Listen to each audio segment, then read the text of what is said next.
Good morning church. Praise the Lord.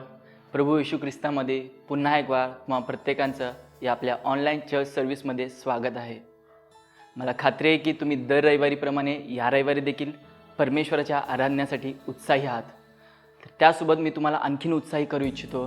जसं की वचन सांगतं 2 तिमोथी 2:14 आपण जरी अविश्वासी झालो तरी तो विश्वासू राहतो, कारण त्याला स्वतःविरुद्ध वागता येत नाही. किती अद्भुत आहे प्रियांनो. एक देव आहे ज्याला सर्व काही शक्य आहे, पण त्याला स्वतःविरुद्ध वागता येत नाही. म्हणून जे तुमच्याविषयी परमेश्वराकडे जे काही योजना आहेत ते परमेश्वर पूर्णत्वास घेऊन जाणार आहे. तर या समयाला तुम्ही तयार आहात का पूर्ण विश्वासाने, पूर्ण जीवाने, पूर्ण अंतःकरणाने परमेश्वराची आराधना करण्यासाठी? कारण विश्वासाविना त्याला संतुष्टीने अशक्य आहे. तर या प्रियांनो, आपण मंडळी या नात्याने आपण एक होऊन, एक परिवार होऊन परमेश्वराची आराधना करू. मला खात्री आहे की तुम्ही सगळेजण तयार आहात परमेश्वराला आराधना देण्यासाठी. तर या आपण परमेश्वराची मिळून आराधना करू.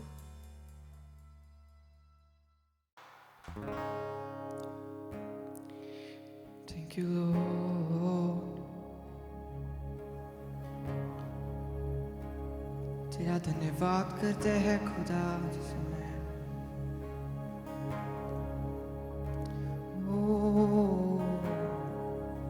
तेरी आराधना करते हैं.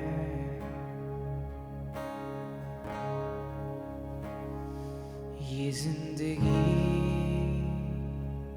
तेरी महिमा गाती रहे अब सदा. ये जिंदगी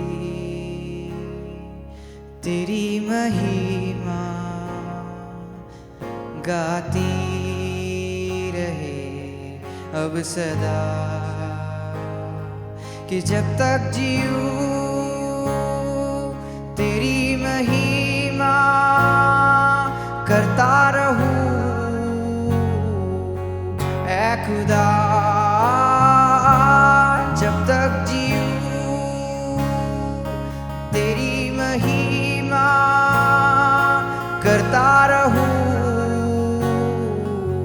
ऐ खुदा. ये जिंदगी तेरी महिमा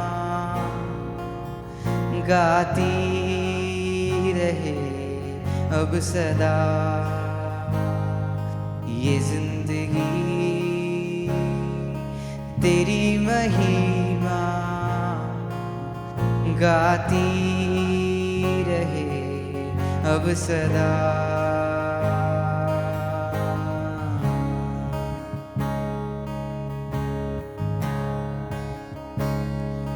जब भी पुकारा मैंने तुझे, मेरी हर दुआ को तूने है सुना. हर एक कदम पर साथ रहा, पास तुझको महसूस किया. सच है खुदा, जब भी मैंने तुझे पुकारा तू मेरी हर दुआ को सुना है, मेरी हर दुआ को पिता. इस जीवन के हर कदम पर तू मेरे साथ रहा है. जब मैं गिरूं तो तूने मुझे उठाया है खुदा.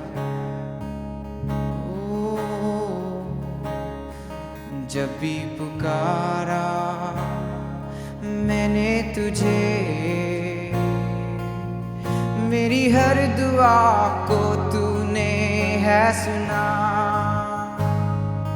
हर एक कदम पर साथ रहा, पास तुझको महसूस किया. कि अब होसना तेरी खुदा इस जिंदगी को तुझको दिया. होसना तेरी खुदा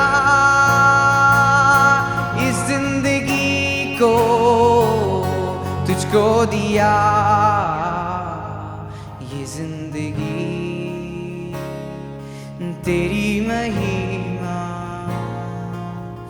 गाती अब सदा। ये जिंदगी तेरी महिमा गाती रहे अब सदा।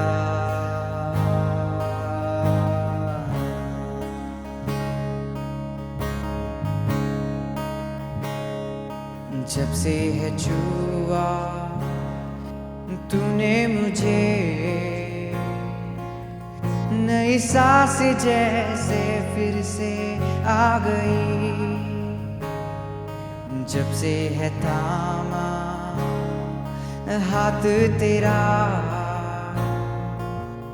बंद राह जैसे फिर से खुल गई। जब से है छुआ तूने मुझे, नई सांस जैसे फिर से आ गई। जब से है थामा हाथ तेरा, बंद राह जैसे फिर से खुल गई। कि तू ही प्रभु मेरे यीशु, तेरे सिवा ना होगा कोई। तू ही प्रभु मेरे यीशु, तेरे सिवा ना होगा कोई। तू ही प्रभु मेरे यीशु, तेरे सिवा ना होगा कोई। ये जिंदगी तेरी महिमा गाती रहे अब सदा। ये जिंदगी तेरी महिमा गाती रहे अब सदा। कि जब तक जीऊं तेरी महिमा करता रहूं ऐ खुदा। जब तक जीऊं तेरी महिमा करता रहूं ऐ खुदा। ये जिंदगी तेरी महिमा गाती रहे अब सदा। ये जिंदगी तेरी महिमा गाती रहे अब सदा।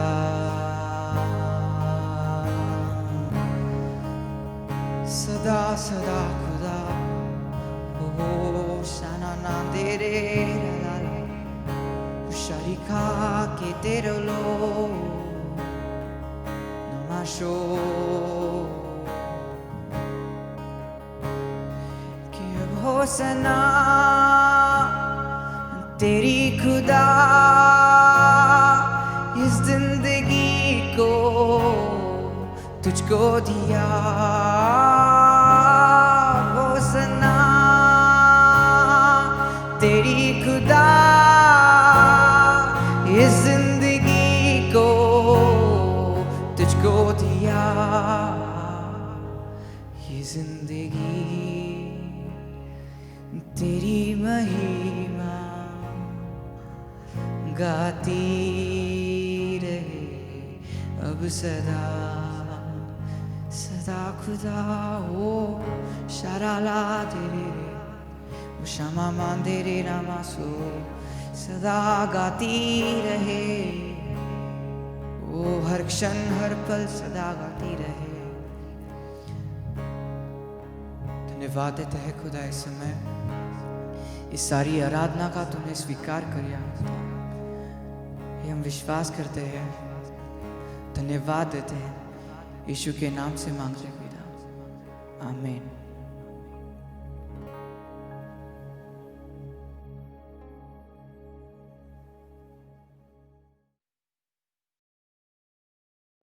वाव. चर्च, मला खात्री आहे की परमेश्वराने आम्हा प्रत्येकाला आराधनेमध्ये चालवलं आणि आम्ही प्रत्येकजण परमेश्वराच्या आराधनेमध्ये आशीर्वादित झालोच आहोत आणि त्याच्या उपस्थितीचा देखील अनुभव घेतलेलं. तर ही वेळ आहे परमेश्वराच्या वचनाची. प्रियांनो, परमेश्वराचं वचन काय आहे? परमेश्वराचं वचन हे त्याच्याविषयीचं प्रकटीकरण आहे. तो कसा आहे, तो कोण आहे, तो काय आहे आमच्यासाठी, हे तो आम्हाला त्या वचनाद्वारे बोध करू इच्छितो. तर प्रियांनो, जसं आपण मागच्या आठवड्यात परमेश्वराच्या ख्रिस्ताच्या शरीराविषयी आपण ऐकलात, तर या रविवारी देखील ख्रिस्ताच्या शरीराविषयी, ख्रिस्ताचे शरीर भाग 2 हे आपल्यासमोर पास्टर घेऊन येत आहेत. मला विश्वास आहे आपण सर्वजण उत्साहित आहात. तर चला आपण सगळेजण मिळून परमेश्वराचं वचन ऐकू.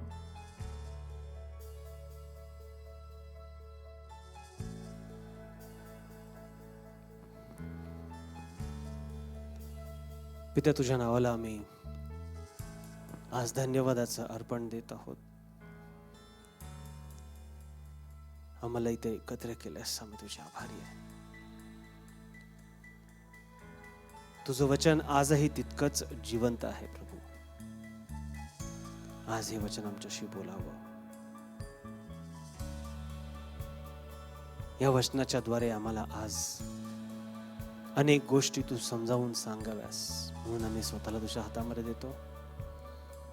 प्रार्थना करतो देवा की तू आम्हाला सहायता कर. पवित्र आत्मा, ही वेळ तुझ्या हातामध्ये आम्ही देत आहे.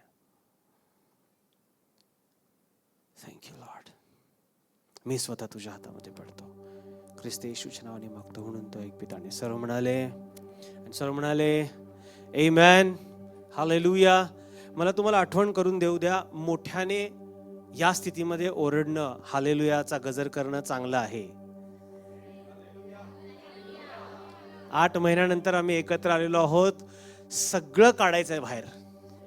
Come on. Hallelujah, hallelujah. So शांत राहू नका. शेजारच्याला म्हणा शांत राहू नकोस, शांत राहू नकोस. जे आवडलं त्याला हालेलुया आणि आमेन म्हण, असं शेजारच्याला म्हणा. कम ऑन, बोला बोला बोला. तुम्हाला एक 10 सेकंद देतो मी. Praise the lord. Hallelujah. We worship you. जर जमल्यास आपापले मास्क असू दे, हरकत नाही. थोड्या वेळासाठी का होईना. आम्ही अजूनही सर्व काही गव्हर्नमेंटच्या रूल्स प्रमाणेच करत आहोत. आमेन. हालेलुया. माझा विश्वास आहे की लास्ट संडे ऑनलाईन सर्व्हिस मध्ये जो संदेश झाला तो तुम्ही ऐकलेला आहे. कोणीतरी आमेन म्हणेल. नाही बघितला असेल तर घरी जा, परत एकदा बघा, तुम्हाला कळेल. कारण तो भाग 1 होता. आज भाग 2 आम्ही पाहणार आहोत. So the title of my sermon is The Body of Christ. ख्रिस्ताचे शरीर आज माझ्या संदेशाचा शीर्षक आहे आणि त्याचा भाग 2 आपण पाहणार आहोत. I want to welcome everybody who is watching me online. संध्याकाळी आम्ही आज बघत आहोत ऑनलाईन चर्च. वेलकम. तुम्ही सगळे घरामध्ये आहात. We are very sad to know that you still can't make it to church, but I believe one day very soon, खूपच लवकर तुम्ही एकत्र येणार आणि आम्ही सर्व मिळून परमेश्वराची आराधना करणार आहोत. Amen. So sit back at home and receive the word. घरी बसल्या ठिकाणी विश्वासाने हे वचन तुम्ही ग्रहण करा. Amen. Alright. The body of Christ. स्तोत्रसंहिता 133 याचा वचन 1 ते 3, 3च प्रश्न आहेत. मी पुन्हा एकदा वाचतो, थोडंसं रिकॅप बघूया आणि मग आजच्या दुसऱ्या भागाकडे आपण जाणार आहोत. पहा, बंधूंनी ऐक्याने एकत्र राहणे किती चांगले व मनोरम आहे. ते मस्तकावर उतरलेल्या अहरोनाच्या दाढीवर उतरलेल्या त्याच्या वस्त्राच्या काठापर्यंत ओघळलेल्या बहुमोल तेलासारखे आहे. सियोन डोंगरावर उतरणाऱ्या हर्मोन पर्वताच्या दहिवरासारखे ते आहे. कारण तेथे परमेश्वराचे आशीर्वाद म्हणजे अनंतकालिक जीवन देण्याचे ठरवले आहे. काय वेळ आहे हे वचन वाचण्यासाठी. काय सांगते पहिलं वचन? पहा, बंधूंचं ऐक्याने एकत्र राहणे किती चांगले व मनोरम आहे. पुन्हा एकदा वाचतो, पुन्हा एकदा म्हणतो, पहा, बंधूंचे ऐक्याने एकत्र राहणे किती चांगले व मनोरम आहे. वाव. आज देवाच्या दयेने 8 महिन्यानंतर आपण एकत्र आलेलो आहोत. हालेलुया. माझ्या रिकॅप मध्ये मला हे सांगू द्या. फर्स्ट पार्ट मध्ये मी सांगितलं टुगेदर इन युनिटी, किंवा त्याच्या अगोदर बिहोल्ड, पहा हा शब्द आलेला आहे. जेव्हा जेव्हा बायबलमध्ये पहा हा शब्द येतो, तुम्हाला माहिती असेल अनेक ठिकाणी हा शब्द आलेला आहे. पहा. पहा म्हटल्यानंतर कुठेतरी बघा असं नाही आहे, ते पहा असं नाही. पहा ज्या वेळेला किंवा बायबलमध्ये म्हटलेलं आहे, whenever behold this word has come, which means that the writer of the verse is trying to say whatever is coming after this word behold is of utmost importance. पहा या शब्दानंतर मी जे काय लिहित आहे, लेखक म्हणत आहे की ह्याच्यानंतर सर्व काही जे तुम्ही वाचणार आहात ते तुमच्यासाठी खूप महत्वाचं आहे. मी उदाहरण दिलं, नोटीस बोर्ड तुम्ही वाचता, त्याच्यामध्ये 10 नोटिसेस असतात, परंतु त्यातला एक जी नोटीस असते, सूचना जी असते, त्याला ठळक करण्यात आलेलं असतं, किंवा सगळं काळ्या शाईनी, परंतु फक्त एक जे आहे मोठ्या अक्षरामध्ये लाल शाईनी लिहिलं जातं. त्याचा अर्थ काय? ती गोष्ट वगळून टाकायची. बरोबर? त्याचा अर्थ हा की 10च्या 10 पाळायचे आहेत, परंतु त्यामध्ये जे लाल रंगाची नोटीस आहे ती अति महत्वाची आहे. त्याचप्रमाणे पहा म्हटल्यानंतर जे तुम्ही वाचाल ना बायबलमध्ये, फक्त ह्याच अध्यायामध्ये नाही, या स्तोत्रामध्ये नाही, anywhere in the Bible, any time you read बिहोल्डच्या नंतर, पहाच्या नंतर जे आलंय, लक्षात घ्या ते तुमच्यासाठी आहेच आहे, परंतु अति महत्वाचं आहे. कोणीतरी आमेन म्हणेल. आमेन. मी म्हणालो आम्हाला आमेन आणि हालेलुया म्हणायला अलाउड आहे. जोरात म्हणू शकतो हालेलुया. सो बिहोल्ड च्या नंतर, पहाच्या नंतर आलाय बंधूंनी ऐक्याने एकत्र राहणे किती चांगले व मनोरम आहे. म्हणजे लिहिणारा म्हणतोय, स्तोत्रकर्ता म्हणतोय की पहा, बंधूंचे ऐक्याने एकत्र राहणे खूप चांगले व कसं आहे, मनोरम आहे. Then I said together in unity, फक्त एकत्र येण्याविषयी नाही आहे. मी म्हणालो coming together is a gathering, but coming together in unity is the body of Christ. एकत्र येणे हा फक्त जमाव आहे. क्षमा करा हे सांगण्यासाठी किंवा हे वाक्य बोलण्यासाठी, आम्ही आज इथं एकत्र झालेलो आहोत, हे काय झालेलं आहे? हा जमाव आहे.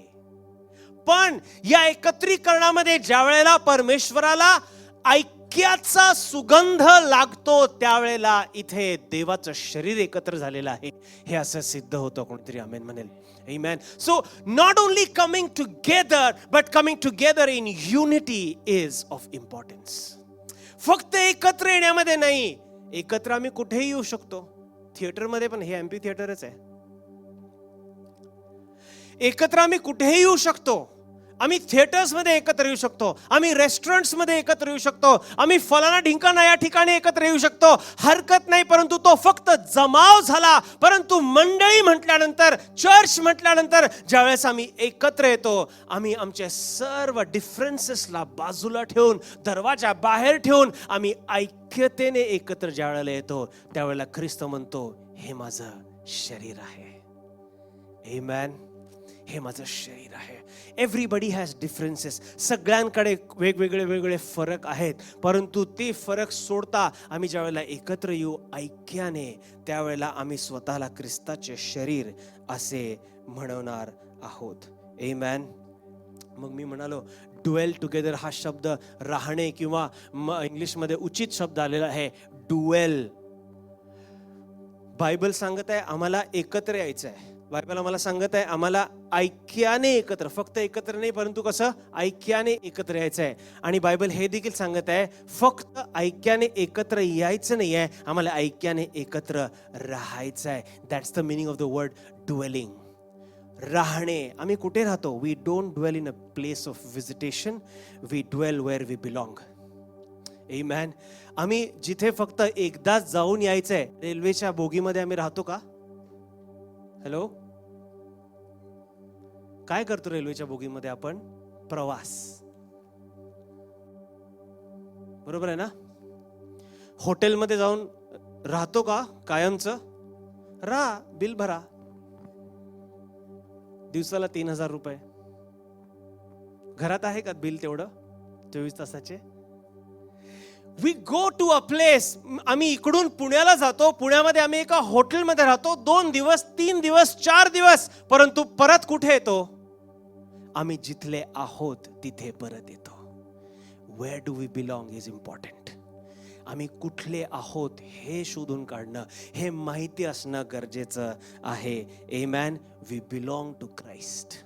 Hallelujah, hallelujah. कम ऑन, काय झालं तुम्हाला? I said we belong to Christ. आम्ही कोणाचे आहोत? आम्ही ख्रिस्ताचे आहोत. तिथे आमचं ड्वेलिंग प्लेस ख्रिस्त आहे. आमचं राहण्याचं ठिकाण, आमचं वस्ती ठिकाण काय आहे? ख्रिस्त हा आमचं वस्ती ठिकाण आहे. आम्ही आजारी आहोत, हरकत नाही, परंतु आजारपण हे माझं वस्ती ठिकाण नाहीये. तिथून मी लगेचच बाहेर येणार आहे आणि ख्रिस्त म्हटलेलं आरोग्य जे आहे त्याच्यामध्ये मी पुन्हा एकदा वस्ती करणार आहे. आमेन. मला कोरोना कोविड झालं होतं का? हरकत नाही, परंतु ते माझं वस्ती स्थान नाहीये, ते माझं वस्ती ठिकाण नाहीये. मी तिथून निघणार आहे आणि पुन्हा माझा ख्रिस्त म्हटलेल्या वस्तीमध्ये मी पुन्हा येऊन राहणार आहे. That is the body of Christ. आणि हेच ड्वेलिंग आहे याच्याविषयी आम्हाला समजतं. जिथे दोघे किंवा तिघे माझ्या नावाने उपस्थित. दोघे किंवा तिघे हे काय झालं? जमाव झाला. माझं नाव ज्या वेळेला येशू म्हणतो, परमेश्वर म्हणतो, त्यावेळेला ते ऐक्यतेचं केंद्र बनलेलं आहे. सो क्राइस्ट, माझं नाव ख्रिस्त ज्या वेळेला म्हणतोय, so Christ becomes my centre of unity. Khrist माझा ऐक्यतेचा केंद्र बनतो आणि त्याला घेऊनच मला एकत्र राहणं गरजेचं आहे. तुमच्या आणि माझ्यामध्ये फरक खूप आहेत. साम्यता काय माहिती का? तुमच्यातही ख्रिस्त आहे, माझ्यातही ख्रिस्त आहे. कोणीतरी आमेन म्हणेल. Hallelujah. So we need to come together in unity. दुसरं वचन, ते मस्तकावर ओतलेल्या अहरोनाच्या दाढीवर उतरलेल्या त्याच्या वस्त्राच्या काठापर्यंत ओघळलेल्या बहुमोल तेलासारखे आहे. It is like the precious oil of consecration poured on the head, coming down on the beard, even the beard of Aaron coming down upon the edge of his robes, consecrating the whole body. दोन गोष्टी मला याच्याविषयी सांगायच्या आहेत.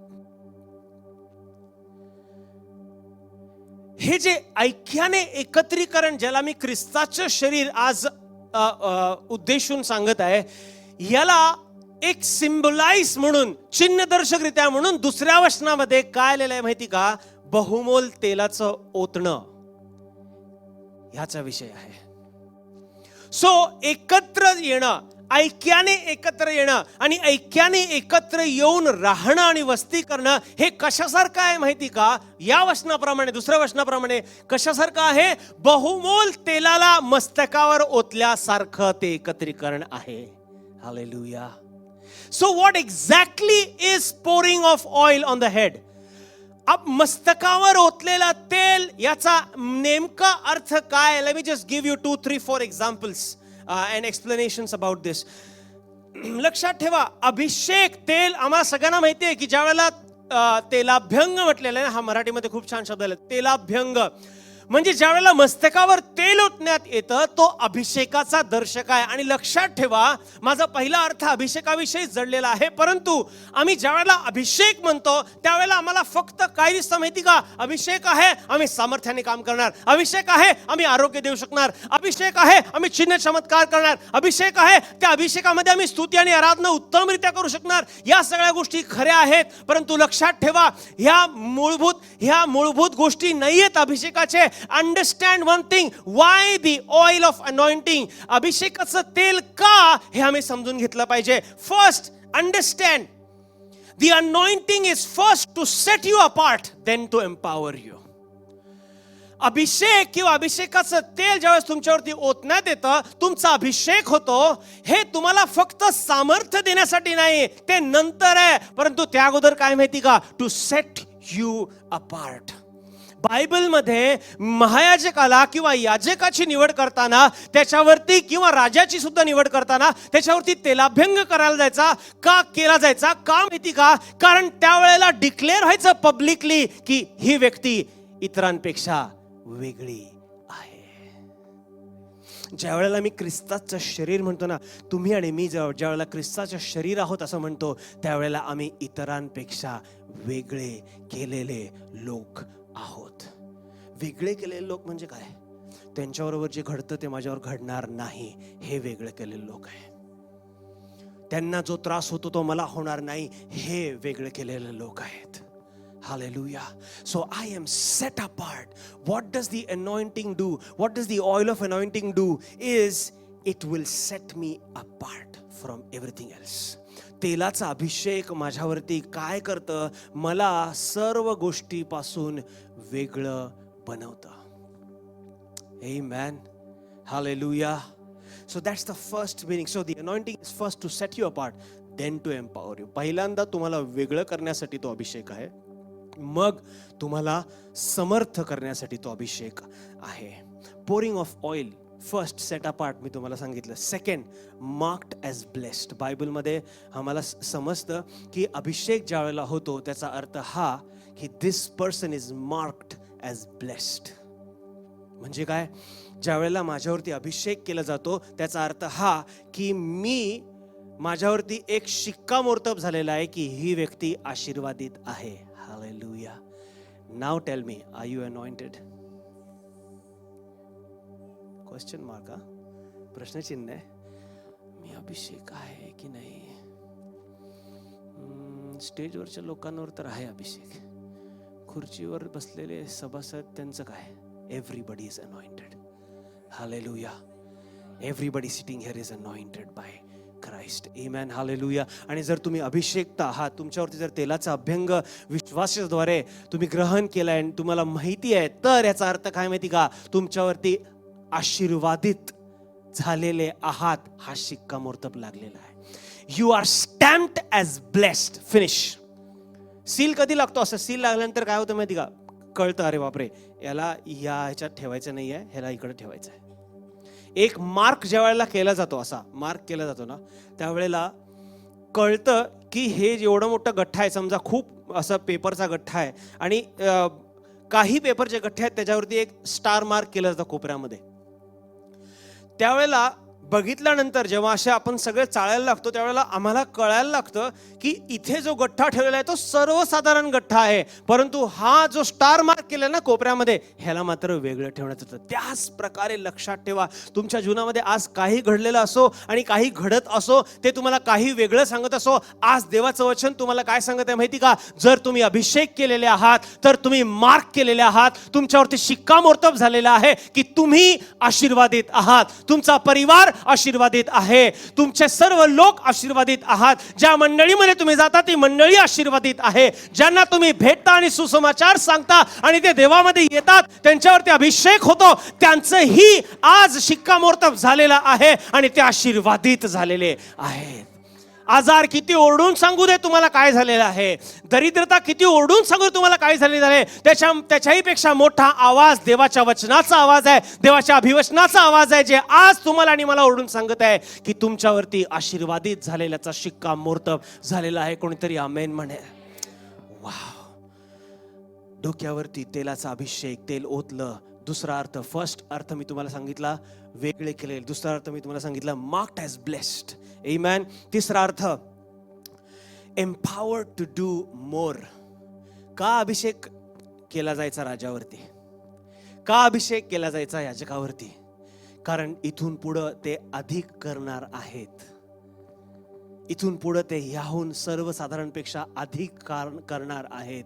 त्यांच्यावरती अधिक देवाचं सामर्थ्य उतरून येणार आहे असं ठरतं प्रियानो. सो तुमच्यावरती जर तुम्ही ख्रिस्ताचे शरीर असाल, जर आमचं ऐक्याने एकत्रीकरण असेल, तर आमच्या मस्तकावर तेल ओतण्यात येत आहे. आमच्या मस्तकावर तेल जर ओतण्यात येत आहे त्याचा अर्थ मी अभिषिक्त आहे. जर माझ्यावर अभिषेक झालेला आहे त्याचा अर्थ हा की मला अधिक करण्यासाठी सामर्थ्य मिळालेलं आहे.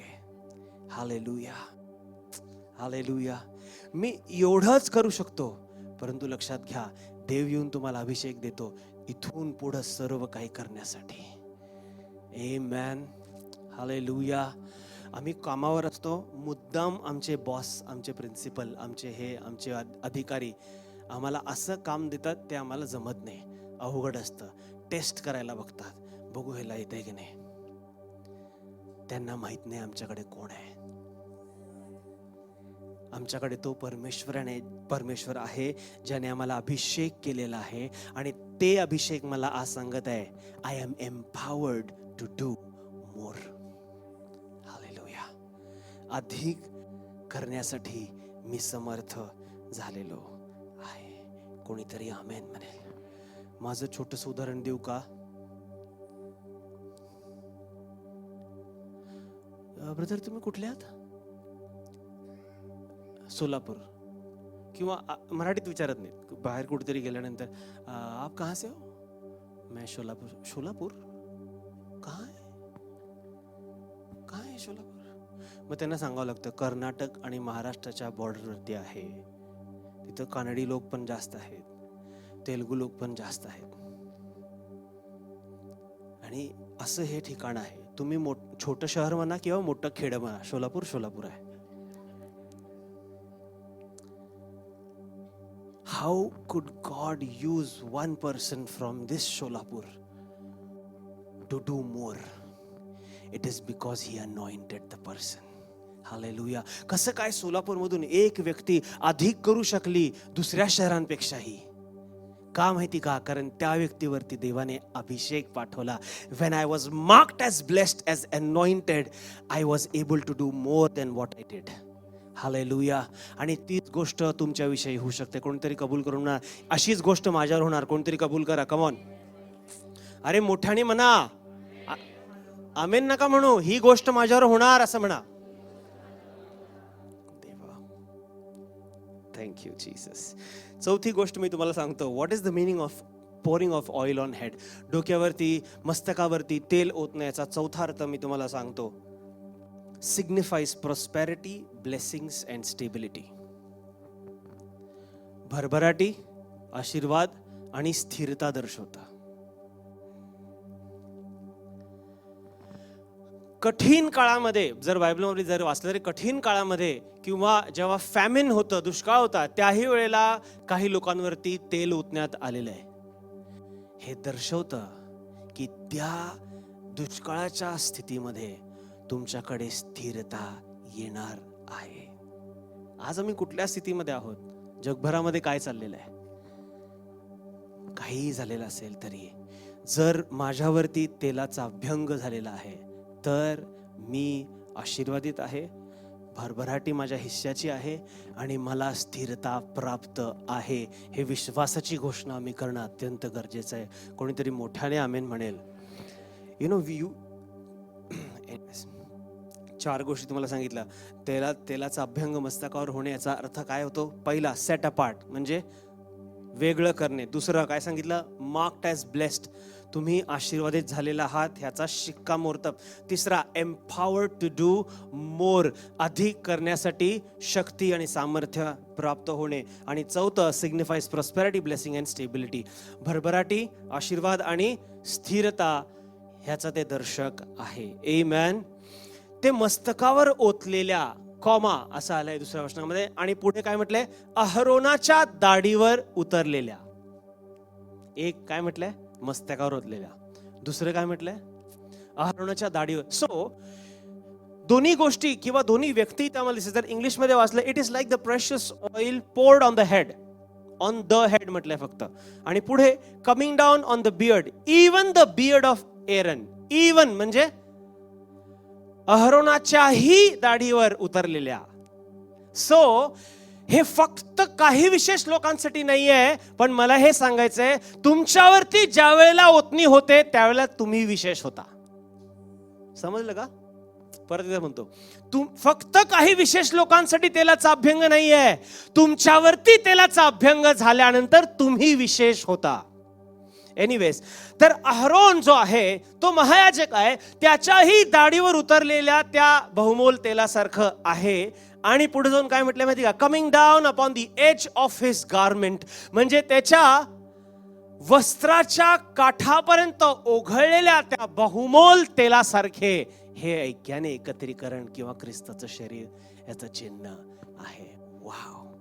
लेट मी टेल यू, अगोदरही सांगितलं असेल परंतु पुन्हा एकदा रिपीट करतो. मी खूप वर्ष अगोदर कदाचित मी याच्याविषयी बोललेलो.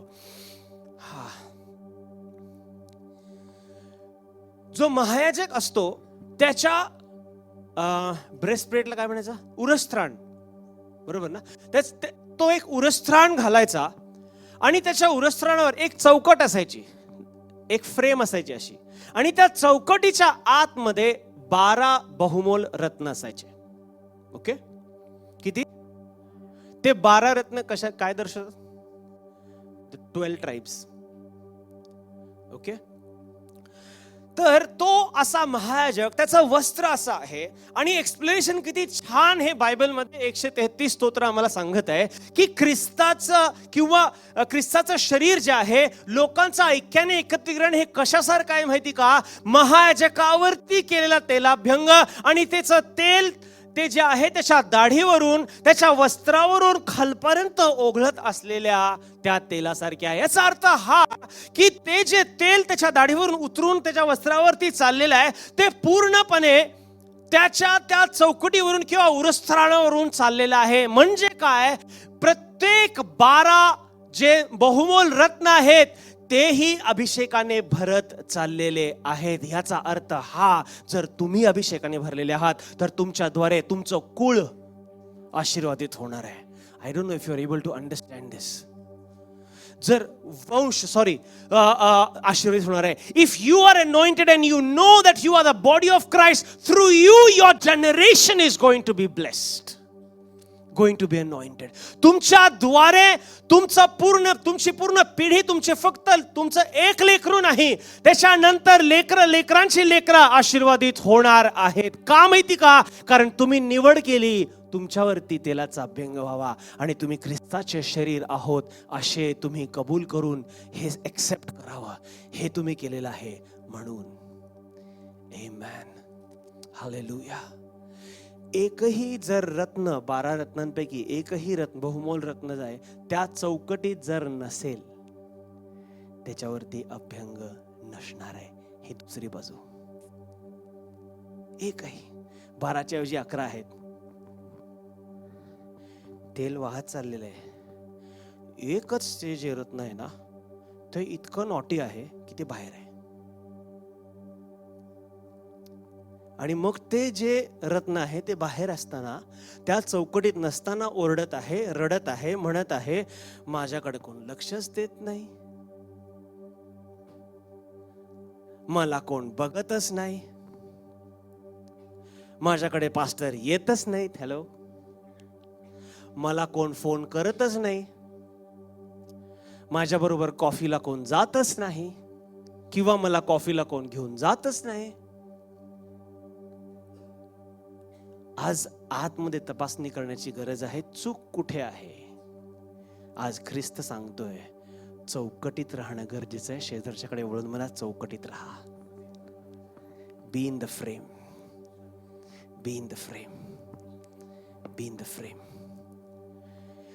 मी माझ्या मीडिया टीमला ओरडू शकत नाही का मी व्हिडिओमध्ये दिसलो नाही जर मी स्वतःच चौकटीच्या बाहेर गेलो. इथं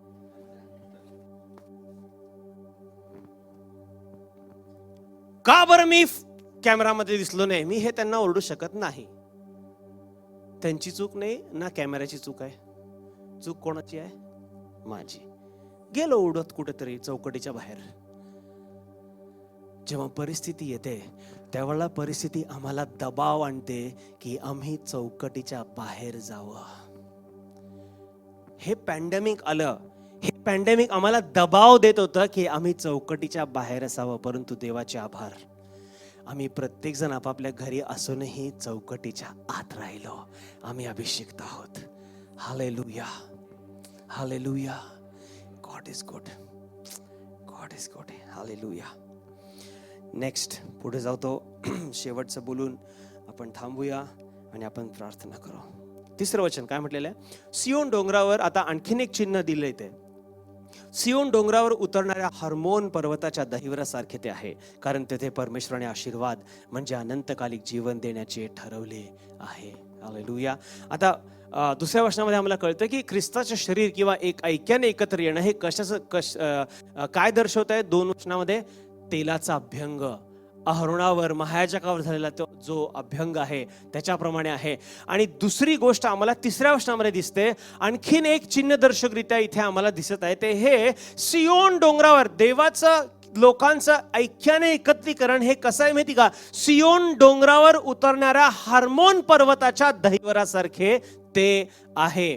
2 गोष्टी आहेत लक्षात ठेवा. सियोन डोंगर म्हटलेला आहे, हर्मोन पर्वत म्हटलेला आहे. If I have to tell you geographically that Mount Hermon is situated on the west of Damascus. वेस्टला काय म्हणायचं मराठीमध्ये? पश्चिम. दिमिश्क जे आहे, दिमिश्कच्या पश्चिमेस हे पर्वत आहे. कुठलं? हर्मोन पर्वत.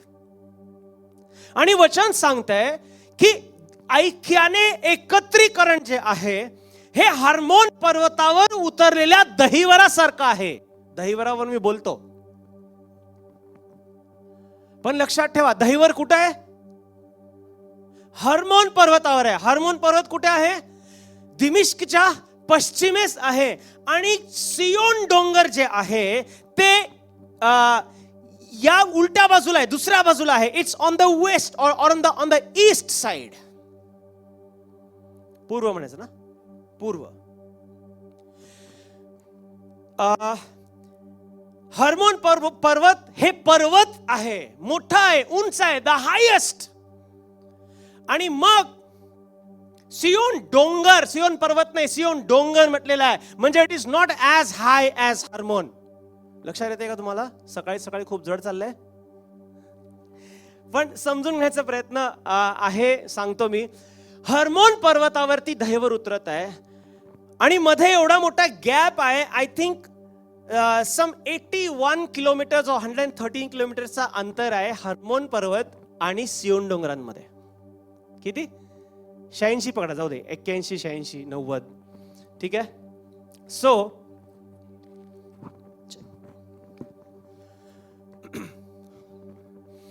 पण वचन काय सांगतं माहिती का?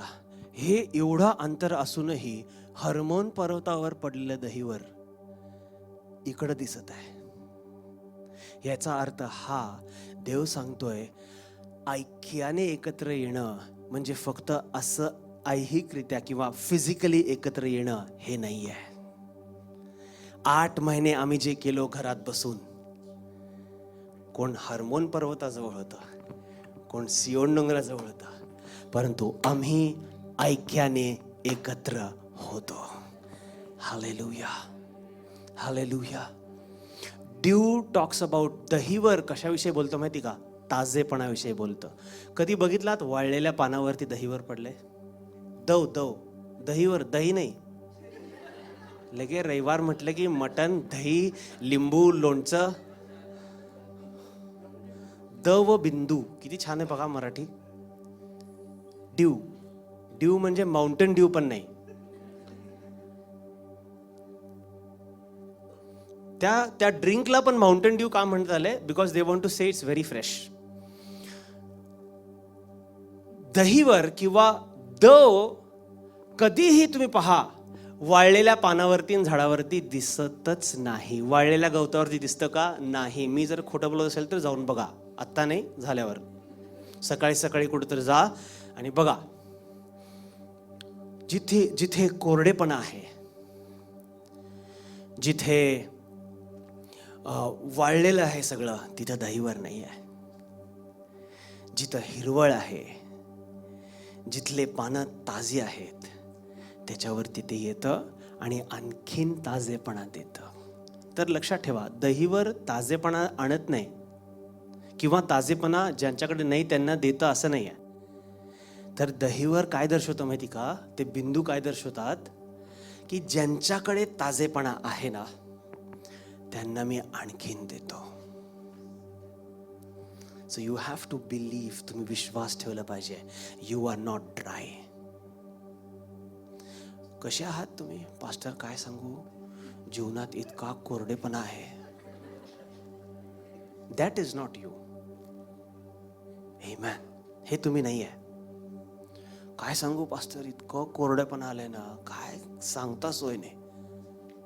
सोय असो किंवा असोय असो, लक्षात ठेवा मला तुम्हाला काय सांगायचंय, कोरडेपणा तुमच्या जीवनाचा भाग नव्हे. You are always there ready. Greenery is your part. हिरवळ हा तुमचा भाग आहे. आमेन. का माहिती का? कारण तो मला कुठे घेऊन जातो?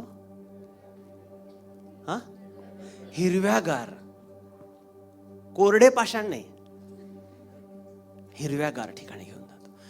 गॉड नोज, देवाला माहिती आहे आमच्या आणि जर अभ्यास केला ना या वचनाचा, जर कमेंट्रीज वाचले तर आम्हाला कळतं की ते जे दहीवर तिकडे यायचं ना, ते प्रत्येक हिरवागार झाडावरती, गवतांवरती, पानांवरती यायचं. तितकंच नव्हे, परंतु जे द्राक्षे आहेत त्याच्यावरती यायचं आणि त्या प्रत्येक फळाला, त्या प्रत्येक पानांना, त्या प्रत्येक झाडांना ते आणखीन ताजगी द्यायचं. आणि जर फळ असेल तर ते फळ आणखीन गोड होतं. हे ते दहीवर काम करतं. याचा अर्थ काय? जर तुम्ही आणि मी ख्रिस्ताचं शरीर आहोत, ऐक्याने एकत्र येणं आम्हाला जर माहिती आहे प्रियानो, तर आमच्यावरती देवाचं किंवा स्वर्गावरून उतरलेले दहीवर आमच्यावरती येणार आणि आम्ही जितकं करत आहोत त्याहून अधिक आमच्याद्वारे होणार, कारण ते दहीवर आमच्या जीवनावरती उतरून आलेलं आहे. हालेलुया. आज विश्वासाने ग्रहण करू प्रियानो आपण. देवा, तुझं दहीवर माझ्या जीवनावरती उतरून येत आहे. तुझं दहीवर आमच्या जीवनावरती उतरून येत आहे. आपण डोळे झाकूया आणि प्रार्थना करू. Jesus, worship you Lord.